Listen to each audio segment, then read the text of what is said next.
When I say that all of our systems have worked to enforce, create, and uphold racism and exclusion, I really mean all systems. I almost shed a tear. Almost. Are you leaving? Not an accurate take on the president's view. For ourselves, what's happening on Twitter. A lot going on today. The president is dealing with a major railroad strike that will affect you. Seattle is $200 million in the hole, but talking about gender inclusion and pronouns. The president said something ridiculous about guns. Kayne walked off the set of Timcast yesterday. Oil drilling in Venezuela. Holy cow, a lot to get to on this episode of Daily Caller Live. My name is Jobob. Thanks so much for tuning in. Daily Caller Live starts right now. 2, 1. Here we go! That might be the only brown guy on earth named Jobob. That is actually her name, Jobob. Live from the dingy bunker, completely cut off from the outside world, except for you fine folks. My name is Jobob. This is Daily Caller Live. Thanks so much for tuning in on today. It is November 29th, the year of our Lord 2022. How you doing this morning? Tuesday morning, brisk morning in a lot of parts of the country, about to face a railroad strike. I want to get to that story. We'll talk about it because there's some interesting stuff going on there. There is going to possibly be a railroad strike that will affect you and your family. Not a good thing. Also, Kayne walked off the set of a very prominent podcast, one that I have also been on, sat in the same chair as Kayne back when I did it. And let's get to this. This is, so we're kind of like, just, I try to figure out what should we talk about first versus like save it for the end. This is one that you generally save for the end, but this whole Seattle Economic Committee, budgeting committee is just too good. And I want to get it on the front end because generally speaking, the viewers on this thing start really, really high and then, slowly taper off as most shows do. But this I thought was fascinating. So first of all, let me get to this and read you what's actually happening in the city of Seattle.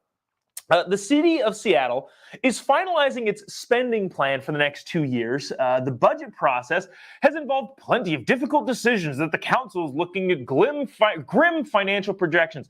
The city of Seattle started with a projected $140 million general fund deficit earlier this year. Then the mayor delivered his proposed budget in September, which included cuts to city departments and yada, yada, yada. The latest revenue forecast released in November showed that the city was an additional $82 million deficit that the city expects to bring in. So the bottom line there is Seattle has a huge money problem. And I know that's not the most fascinating thing, but yesterday, was it yesterday? It might have been the day before, it might have been last week. I found this video yesterday though. Seattle has a $200 million budget deficit, and their budget committee met via Zoom because I think they're still scared of COVID for some reason, and then decided to talk about this. Now, this is a long video. I don't know how much we're going to get to of it, but it is fascinating how, given the dire financial circumstances that the city of Seattle is now in, they are talking about pronouns and what race they are, what gender they identify as, and all of the things that don't matter at all when your city is $200 million in the hole. Check this out. This is, again, fascinating. If you haven't already, I would appreciate you clicking the little like button and a little share button. We'd really appreciate you doing that. Especially if you're watching on Facebook, but I know we're streaming on Facebook, YouTube, Getter, Twitter, all of these social media platforms. Would appreciate you doing that. Let us know in the comment section what you think. Is this the most pressing issue for the Seattle Budget Committee to be talking about at the present moment? Check this out. Remember our intros, right? Race, pronouns, that sort of thing. Thank you. Excellent. Thank you, Kelly. My name is Jeanette Blankenship, and I am white, and my pronouns are she, her, hers. Black, Pan-African, he, him, his pronouns. Thank you for joining us for transformative budgeting for racial equity. We have to really start with decolonizing the space. We have to understand what that means, right? And really invite an intersectional analysis around how we're looking at race and social justice and how we're looking at how we acknowledge where we start, where we come from. When I say that all of our systems have worked to enforce, create, and uphold racism and exclusion, I really mean all systems. I use she, her pronouns, and I identify as Black, ethnically Somali. So in a country colonized and declared founded by white men with means, all others have been marginalized and made vulnerable. These disparities, which flow from the legacy of the racism, patriarchy, ableism on which this country was founded. So as government employees, it's really important for us to see where our space is in this work and see where we're starting and where we're trying to go, and to start with decolonizing the space. Now, majority I can't tell how long I want this to go on.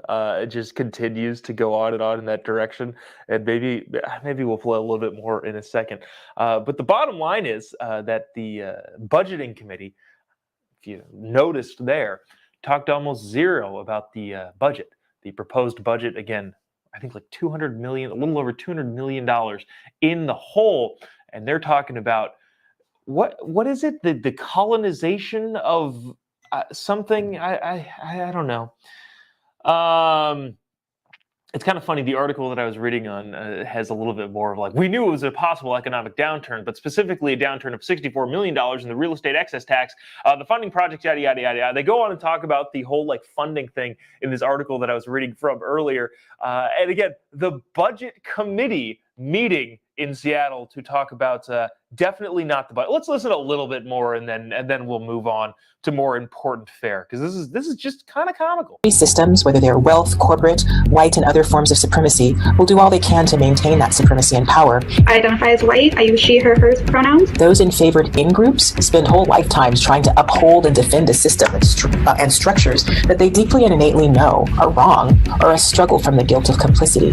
And if you're the out-group, then you're constantly struggling to overcome generations of hatred, fear, feelings of inferiority, plus the actual lack of wealth, lack of... As I'm watching this, I don't know if I actually buy the fact that this is entirely a budget meeting. I don't know if this is just some actual meeting and it got composed together and the internet says it was a budget meeting. I don't know. Maybe I'm wrong on the fact that this is strictly a budget meeting, but the fact that anybody's talking about this when your city's $200 million in the hole is priorities, I think, a little bit be the problem.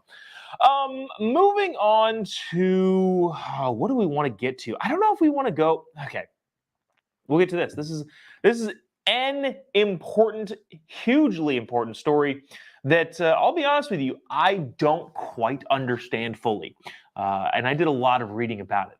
Apparently, there is a big railroad strike pending of rail workers with the unions that are not negotiating well or don't want to the different parameters that are set forth. But good news, ladies and gentlemen. The union president, Joe Biden, is in power.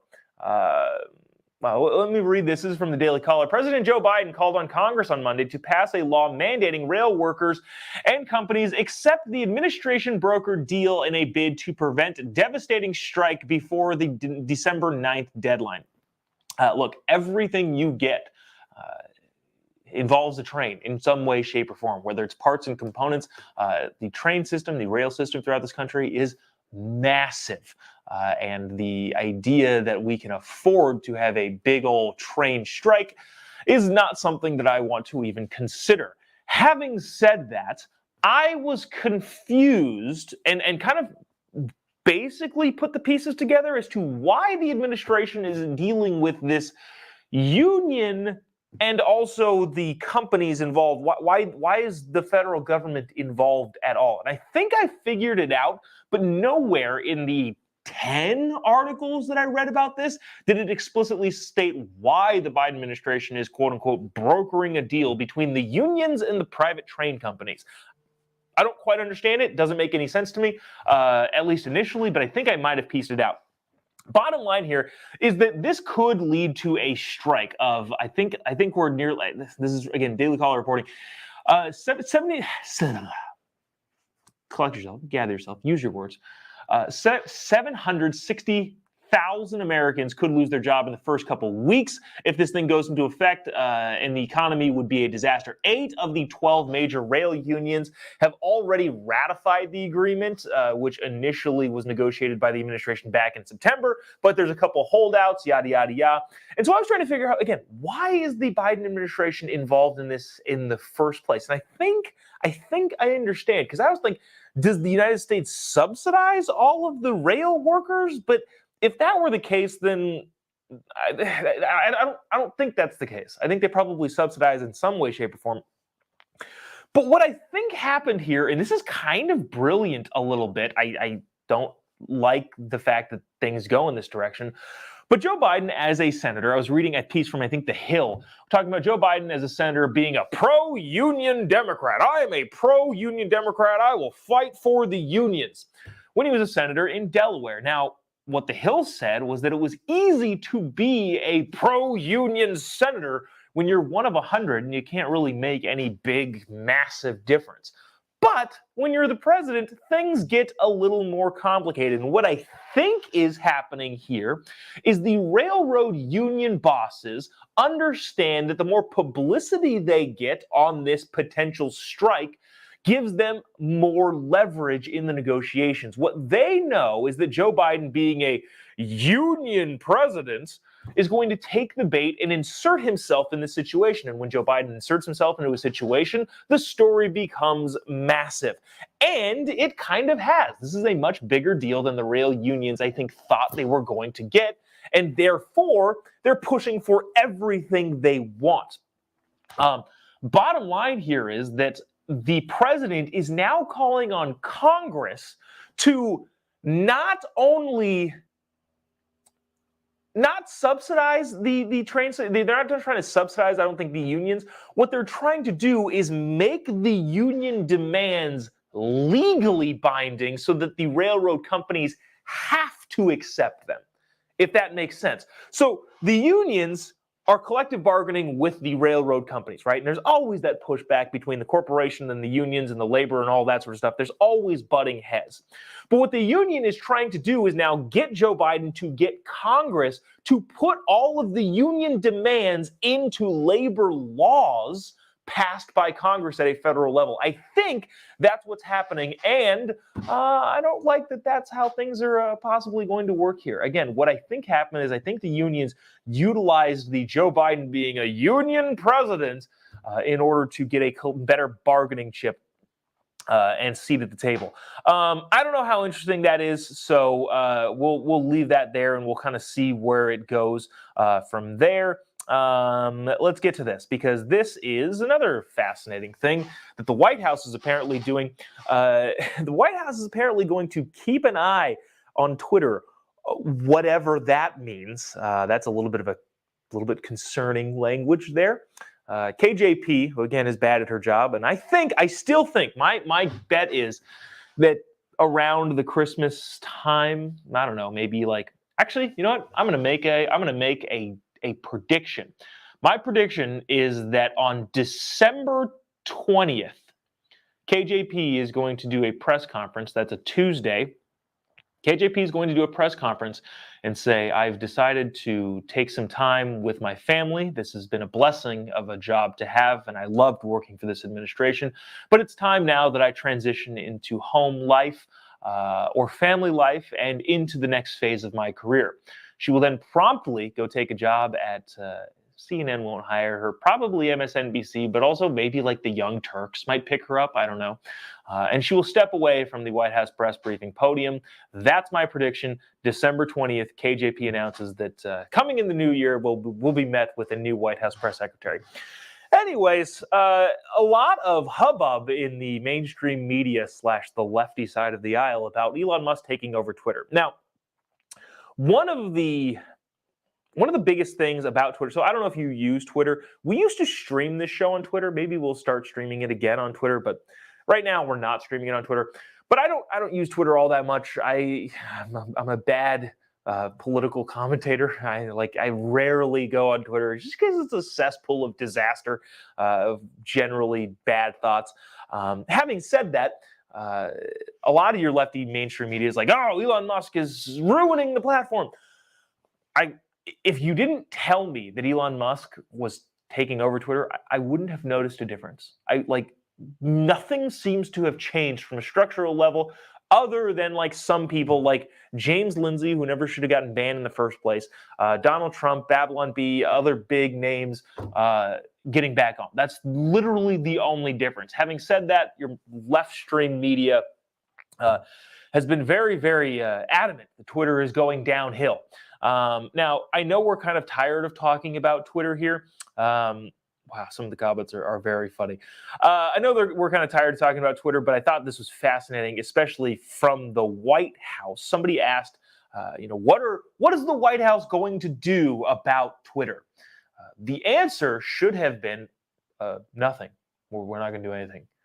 But that's not what KJP said. Check this out. This is fascinating that this is the direction the country's going. Check it out. Concerned about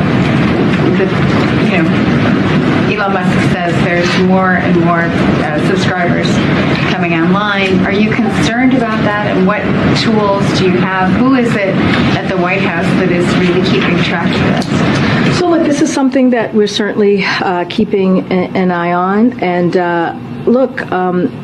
we have always been very clear, and that when it comes to social media platforms, it is their responsibility to make sure that when it comes to misinformation, when it comes to the hate that we're seeing, that they take action, that they continue to take action. Again, we're all keeping a close eye on this. We're all monitoring what's currently occurring, and we see it with our own eyes of what you all are reporting, and just for ourselves what's happening on Twitter. But again, all right, so we'll stop it there. She just kind of rambles on again. She's not great at her job. But I haven't seen any difference. And I would tell you too, like if I had be like, oh yeah, Twitter's definitely one way. There's a vibe, I guess, that's kind of changed. I think a lot of the people that I already was in contact with or followed tweet more, maybe, but that kind of just ebbs and flows with what's going on in the news. Again, structurally, nothing has changed on Twitter. Yet that reporter saying, what is the White House doing to make sure that Twitter doesn't get out of hand? Remember that whole it's a private company, they can do whatever they want. And now that it's entirely private, Twitter, the government is apparently going to get involved at the federal president level. That seems a little wild, but I don't know. Maybe that's just the direction the country is going in. Another thing about Twitter that I thought was kind of interesting is that Apple apparently is threatening to pull it from their app store.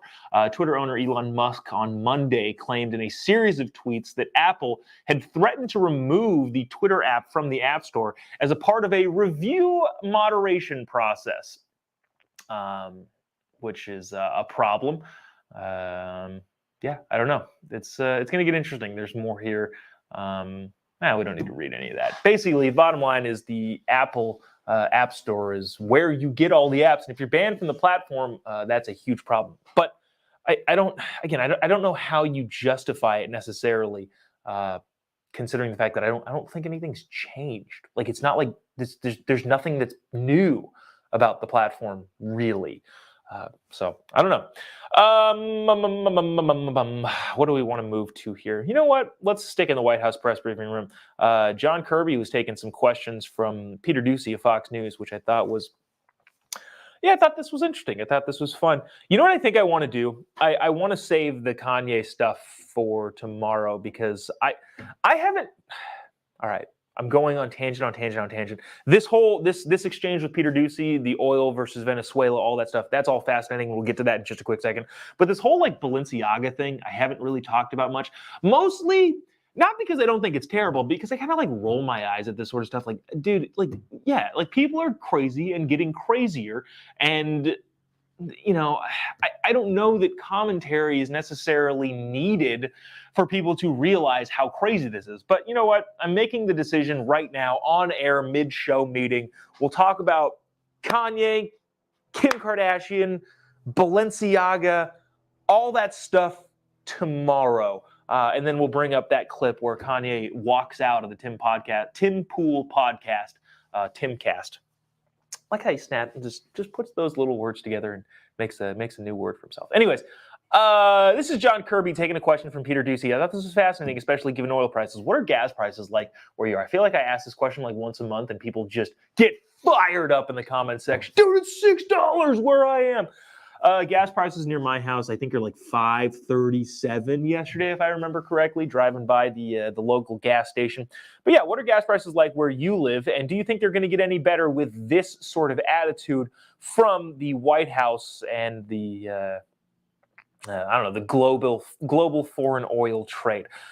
Check this out. I thought this was fascinating. Oh, shoot. Sorry. Last thing. If you haven't already, click the little like button and the little share button, especially if you're watching on Facebook. We really, really appreciate you doing that. Or let us know in the comment section what you think about this particular video or many of the other things that we've talked about on today's show. Let us know what gas prices are like where you're at. And yeah, just engaging with the content really, really helps us keep the ball rolling each and every day. Anyways, check this out. And on the sanctions relief for Venezuela, why is it that President Biden would rather let U.S. companies drill for oil in Venezuela than here in the U.S.? That's not an accurate take on the president's view. Earlier this month, he said no more drilling. There is no more drilling. The president has issued 9,000 permits for drilling on U.S. federal lands, Peter. 9,000 of them being unused. There are plenty of opportunities for oil and gas. Right, I'm going to jump in there. I wish Peter would have jumped in there, but I also understand that he's got to let the person talk from the podium.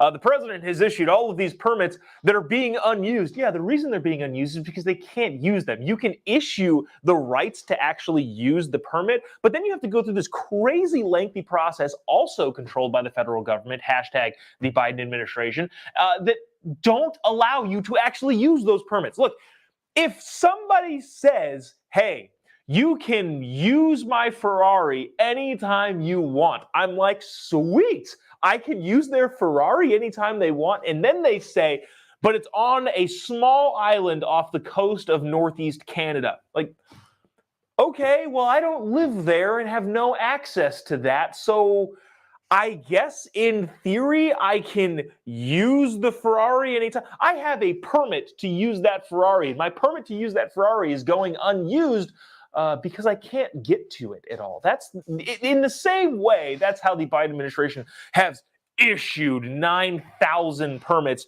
for drilling oil. But Peter Doocy also said the president literally said no more drilling. Watch this again, further exchange. I know he didn't comment on that point about the permit thing because he's hit it before, but just thought I'd jump in there. Companies to drill here in the United States. I'll let Chevron speak for this particular issue of sanctions relief, but our expectation is it won't be a lot of oil coming out of there. It'll have to be shipped to the United States. Does the president think there's some benefit to the climate to drill oil in Venezuela and not here? No, it has nothing to do with a benefit to the climate, Peter. Again, there are 9,000 unused permits here in the United States on federal land that oil and gas companies can and should take advantage of. 9,000. And we're talking about one there in Venezuela. Now, look, it remains to be seen how much will get drilled down there. It'll be up to Chevron to decide that, Peter. But as a function of the sanction itself, that oil, whatever product is drilled, has to come to the United States. So, okay, so let me just tangent a little bit off the rails here. John Kirby, while wrong and often lying about things as well, it's just so much. He's just cleaner. Like he can formulate an argument that sounds like it makes sense, regardless of whether or not it does. He just seems a little bit better up there as the White House press room. Again, what was my prediction? December 20th, I think KJP will say, I'm going to take some time away from the spotlight to spend it with my family before going on to my lucrative career at MSNBC. And I think John Kirby might take over. I think he's, again, wrong about a lot of things, but I think he might do that. Peter Doocy, again, kind of pointing out there that, hey, is there anything, is Venezuelan oil, like, for some reason better than U.S. oil? Like, how does that work? Wow, lots of people in the comment section saying, yeah, he'll be replacing KJP. I don't actually know that for sure, but that would be a decent choice. Getting to gas prices, geez, wow, gas prices is a little bit nuts. David said heating oil is $5.90. I live in Southern California. We don't need heating oil. It got down to a brisk 52 degrees last night, so we're really struggling here. But I actually can imagine that that's a problem in other parts of the country. I don't have no concept of what heating oil costs, but it seems like it's probably going to be an issue for a lot of families in places where it gets cold. Jeff says it's $3.39 in Florida. That's actually not. I mean, comparatively, this is the problem with doing this show from Southern California. Everything is worse here, aside from the weather. The weather's pretty nice, but like when Jeff says it's 3:39 here in Florida, that sounds to me like, wow, like gas is almost $6 where I live. 3:39 sounds great, but obviously relative to what gas prices were in Florida is a problem. Ryan says it's almost 4 in Kansas City. Yikes. Let's see. David says $5.90 for diesel. That's expensive wherever you go. And then Damon says $4.05 near Phoenix, Arizona. There's some other comments we can get to a little bit outside of that, but maybe we'll save those for later. So again, the White House saying that apparently by their actions, they're saying that, Venezuelan oil is way better than American oil. But back to the permitting thing, part of the whole reason why it could be more advantageous for oil companies to export from Venezuela is that you don't have to go through all the hoops and hurdles in Venezuela, which is a problem. And this whole green energy thing, look, I am all about renewable energy. If that's a thing that we can somehow develop, I'm for it. I think the private sector should do it and not the government, but I'm for green energy. But until then, I got to get to work. So there's that. I want to end the day with a clip of an old man saying a dumb thing. Now, this old man is a prominent old man, and the things that he says are generally dumb. But this was a particularly old man saying a particularly dumb thing. The president, on vacation for a week in Nantucket over the weekend, said something that, you wonder if he has any idea of the things that he's talking about. I am not a gun buff. Like I own guns, but they're for protection only. I am not like a hardcore gun person. In the sense, I'm hardcore in the Second Amendment. I'm not hardcore in terms of I'm not an enthusiast. Basically, is bottom line is what I'm trying to say. I'm not a gun enthusiast, and some people are, and that's totally fine. So maybe I'm a little off in my thinking here, but I want you to listen to this clip that Joe Biden said. Very old man saying a very dumb thing. In my mind, my limited knowledge of guns thinks he's clearly never had, he doesn't even own a gun. He has no idea what he's talking about. And again, maybe I could be wrong because again, I'm not an enthusiast, but to my understanding and the guns that I have, this seems like a problem. Anyways, watch this clip and we'll discuss on the other side. The idea we still allow semi-automatic weapons to be purchased is sick. It's just sick. It has no social redeeming value. Zero. None. Not a single solitary. Okay, so you heard it there. You probably heard this clip already somewhere else. But Joe Biden saying the fact that we allow semi-automatic weapons is sick. Okay, I guess I am a sick person. I guess. And to my knowledge, and this is again probably coming into my dumbness about guns, I think other than I'm not going to tell you what kind of guns I have, but other than one or two of the guns, all of them are semi-automatic. All of the handguns that I use are also, I don't have a revolver. I've got semi-automatic handguns.